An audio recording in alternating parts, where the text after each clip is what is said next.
Hello students, welcome back to my new video. आज मैं एक फेमस पोएट अलेक्जेंडर पोप की लिखी एक फेमस पोएम के बारे में डिस्कस करूंगा, जिसका नाम है sound and sense. Sound and sense Hindi meaning ध्वनि और अर्थ। सबसे पहले हम द पोएट अलेक्जेंडर पोप के बारे में बात करेंगे। अलेक्जेंडर पोप अंग्रेजी साहित्य के 18वीं शताब्दी के प्रमुख कवि थे।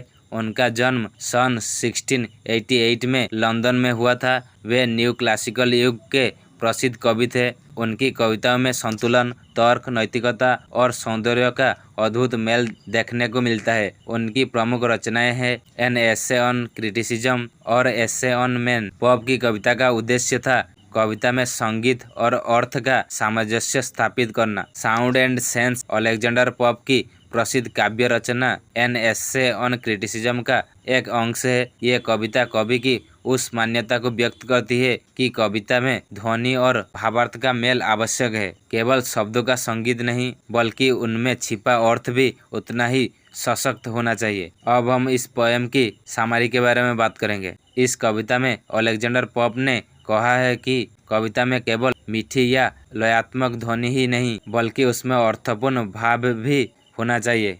यदि कवि केवल मधुर शब्दों का प्रयोग करता है लेकिन उनमें कोई गहराई नहीं है, तो वह कविता केवल एक खाली स्वर बनकर रह जाती है। पोप कहते हैं कि कविता का संगीत उसके अर्थ से जुड़ा होना चाहिए। उदाहरण के लिए, यदि कवि किसी भारी या गंभीर विषय पर लिख रहा है, तो उसकी पंक्तियों में शब्दों का भार और गति उसी के अनुरूप होना चाहिए। इसी तरह यदि वह किसी हल्के या आनंददायक दृश्य का वर्णन कर रहा है, तो उसकी भाषा कोमल और प्रभावमयी होनी चाहिए। कवि यह भी कहते हैं कि अच्छे कवि वही है जो ध्वनि और अर्थ में सामंजस्य स्थापित कर पाते हैं। शब्दों की लय, गति और संगीत कविता के भाव को और अधिक प्रभावशाली बनाते हैं। अब हम इस पोएम की मेन आइडियाज, मुख्य विचार के बारे में बात करेंगे। कविता में संगीत और अर्थ का संतुलन आवश्यक है। अच्छे शब्द तभी प्रभावशाली होते हैं जब वे सही भावना को व्यक्त करते हैं। कवि को विषय की प्रकृति के अनुसार भाषा और लय का चयन करना चाहिए। ध्वनि का प्रयोग भाव को उजागर करने के लिए होना चाहिए,